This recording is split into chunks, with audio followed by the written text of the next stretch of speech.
Ben Davison here with a EuroHooplife interview podcast. We're here with Coach Dean Murray. Coach, how's it going? Hey, doing great. Appreciate you having me on. Absolutely. So where are you at right now? Where are you located? Right now, I was hired back in February to work in the new NBA Africa League, and currently I'm working for the Patriots basketball club. I'm in Kigali, Rwanda. Kigali, Rwanda. So how is that? I mean, kind of with these interviews, we like to kind of leave the breadcrumbs and information for coaches, agents, players, what to expect. A majority of players are in Australia, China, maybe in the Europes. What can you expect? Like, what did you expect when you were going out there? What were some of the expectations and things of that nature? I've been in a lot of places around the world. I have not been to Africa before Okay. in any sense, whether I was working or as a tourist or anything. So I think anyone that will look it up, Rwanda, I would guess, is the most famous for the gorillas in the mist, That's Diane right. Fossey. Yep. So they're located about 2 hours. Rwanda is mainly mountains. We're actually 4,100 elevation right now where I'm at, so we're having actually perfect weather Awesome. right now for June. And So so it's you ended it's up getting been the job. pleasantly nice. So you said you went down there, accepted the job in February, and then 5 weeks later, the whole Corona thing shut down, kind of went worldwide. Correct? Right. We got here, and as you know from being overseas, right when you hit the ground, you got to start. Yep. So I was here one day. We started practice. Currently, we were playing in the local Rwanda League, Okay. which is preparation for NBA Africa. So our team qualified as one of 12 teams. They had played a couple games before I got here. We had played 7 games in the league, and we're doing well, 7-0. Actually, started February 13th, played our last game March 13th, and then they shut us down the next day. Wow. So you guys were just starting to get things rolling. So since there's not Yeah, much we, talk. we, we actually have played pretty well, and then they it's been disappointing because over here with the rules, it's been a pretty hard lockdown. You can't get together at all. Yeah. Yeah. So, like you said, I was just talking with you earlier. You said you're on session 63 of PX90. You're probably in the best Yeah, shape of your life. P90X. Yeah, You're going to transition. yeah, You're I'm going in to be pretty good like Pete shape right Rose. now. Pete Rose, you're going to be part coach and part player. You're in such good shape. Yeah, exactly. Done a lot of working out and done a lot of cooking for myself. Okay. So All right. Well, let's get in. I mean, obviously, it's let's get in the interview of like what can a player expect or a coach expect when he gets to Rwanda? What's it like there? What are the facilities like? How did the actual team that hired you, how was what were your expectations and were they met? uh, the club I'm working for, the Patriots club, there's basically 2 or 3 top teams. It's a 12-team league. Okay. There's 2 or 3 top teams year in and year out, and our club is one of them. And they went through 32-team qualifying to get 6 spots for NBA Africa. And the club qualified by winning the championship here last fall, and then went into the 32-team qualifying to get into NBA Africa. So Okay. the club is really established here, and it was kind of funny. I had applied for the job. The guy reached out to me, and then I didn't hear from him for a month. And he contacted me on a Monday. We worked everything out, and then that Wednesday he flew me out, and it just Wow. happened just like Yeah, and that's like I remember just even as a player, you get the contract Monday, you think it over that night, you sign it Tuesday, and you pack up and leave Friday or Saturday, kind of thing. So once you got there, what were the facilities like? What was the city like? Was it a big city? Like if a husband and wife basketball player coach packed up and moved, what were some of the things that you found interesting or offsetting or uh, very interesting? Kigali is the capital of Rwanda. The country's 13 million people total. I would guess there's probably about 2 million So here you in say it's a Kigali. metropolis city? It's a large Yes, scale city. it's a little bit spread out though. There's a little bit of a downtown, but Rwanda overall is mountainous.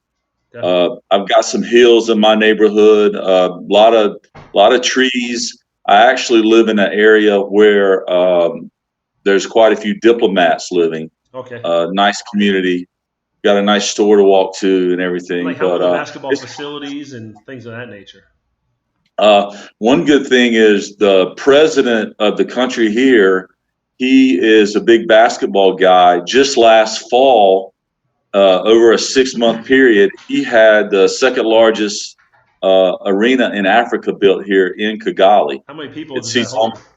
it seats almost 11,000. Okay, It's a nice. we got to play one game in here because the way the NBA Africa is set up, there's two 6 teams divisions. They'll have a pool league, but the final 8 is here in Kigali.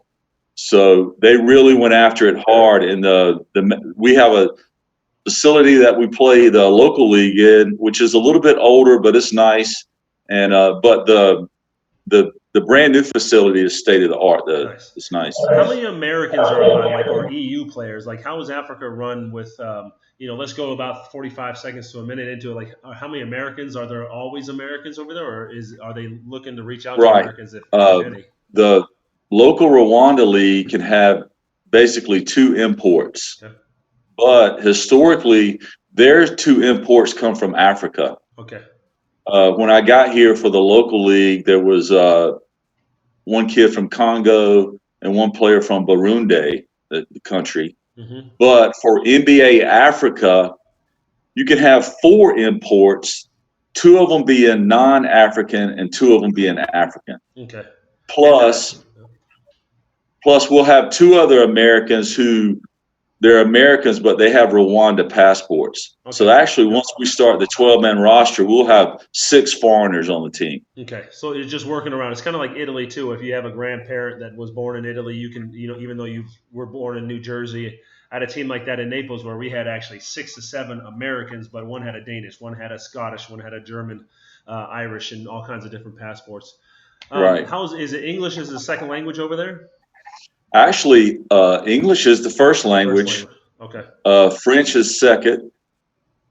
They have a local Rwandan language, and then they have Eastern African that they speak Swahili. Okay. So among the different countries, but mainly everybody speaks English though. So it's Okay. been great in that So sense. let me ask you this: so if you were to sit there and say, as an American or a college player or a player that's played in Australia to come over, how would you recommend? What would be the pitfalls or maybe the positive aspects of player signing with an African team in Rwanda, specifically with Uh, your experience?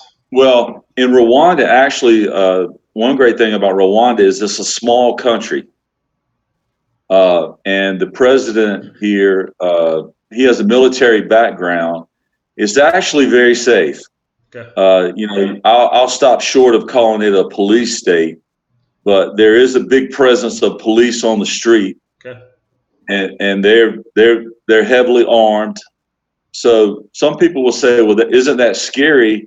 But for me, it makes me feel real safe Yeah. because there's nobody over here, knocking off 7-Elevens or anything like Gotcha. that. Understood. So it's so in that sense, it's really good.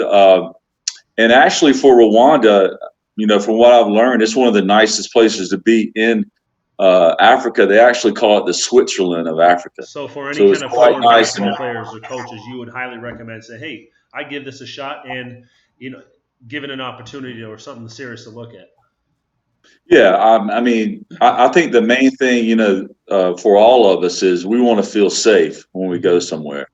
And, Yep. besides it being a nice place to live, I felt safe. And actually, the country did an unbelievable job once the coronavirus hit. I mean, it was just on straight lockdown from the Yeah. beginning. They stopped all the flights, they stopped the borders, and there's been real low cases here. Most of the time, it's been less than 100 at any time. Okay. So. All right. And then the last thing we always like to talk about is the finances. Do you? I mean, obviously, you kind of everything kind of got disrupted by the corona. How do you feel about the finances, payments on time? It sounds like they've taken care of you since you weren't allowed to leave the country. They put you up in an apartment. They put you up in a nice area where you said a lot of diplomats are living and stuff. How do you feel about the Right. finances for the team that you're playing for specifically, or anything? Maybe even like in France is just an example. Is if a team doesn't pay you in France, the government will actually pay your salary, and then they will go after that team and the manager to make sure that the employee does get their money. Yeah, right from the beginning, and this is a big deal being the first year of NBA Africa. So they had a good backing as far as sponsors wanting to get involved. Okay. And for me, I feel lucky to be here the first year of NBA Africa too. So it's quite a prestigious thing. But since we've been here, the team has taken care of us. They've kept us in our apartments the whole time. I wasn't here that long, only a month.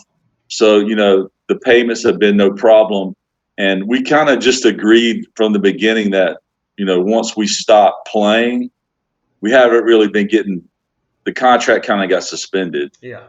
But that was a mutual agreement. These And are uncertain times nowadays. So once we start back, we'll pick right back up where we left off. But overall, I give these guys an A. It's been great. all right. And like you said, and just to kind of final wrap the thing up, you said it's NBA Africa. So is this something that FIBA is overseeing, or is this something that the NBA specifically is overseeing? It's a dual partnership. Okay. And I think this is the first league NBA's had outside of the United States. Okay. And the first time the NBA has partnered with FIBA also too. So, and like we were saying too, if you were to get any trouble over here with any of these teams with your payments or anything, it's FIBA sanctioned, so you're protected. I'm well versed in the FIBA arbitration. NBA behind it too, you're protected. Yeah. So outstanding. Well, Coach Murray, thank you very much for your time. And any last little closing words to finish up on anything with Rwanda? I'm happy to be here and, real proud to be in this first year of NBA Africa. And everybody just stay safe. Sounds good. Thanks, Coach. Okay, thank you. Bye.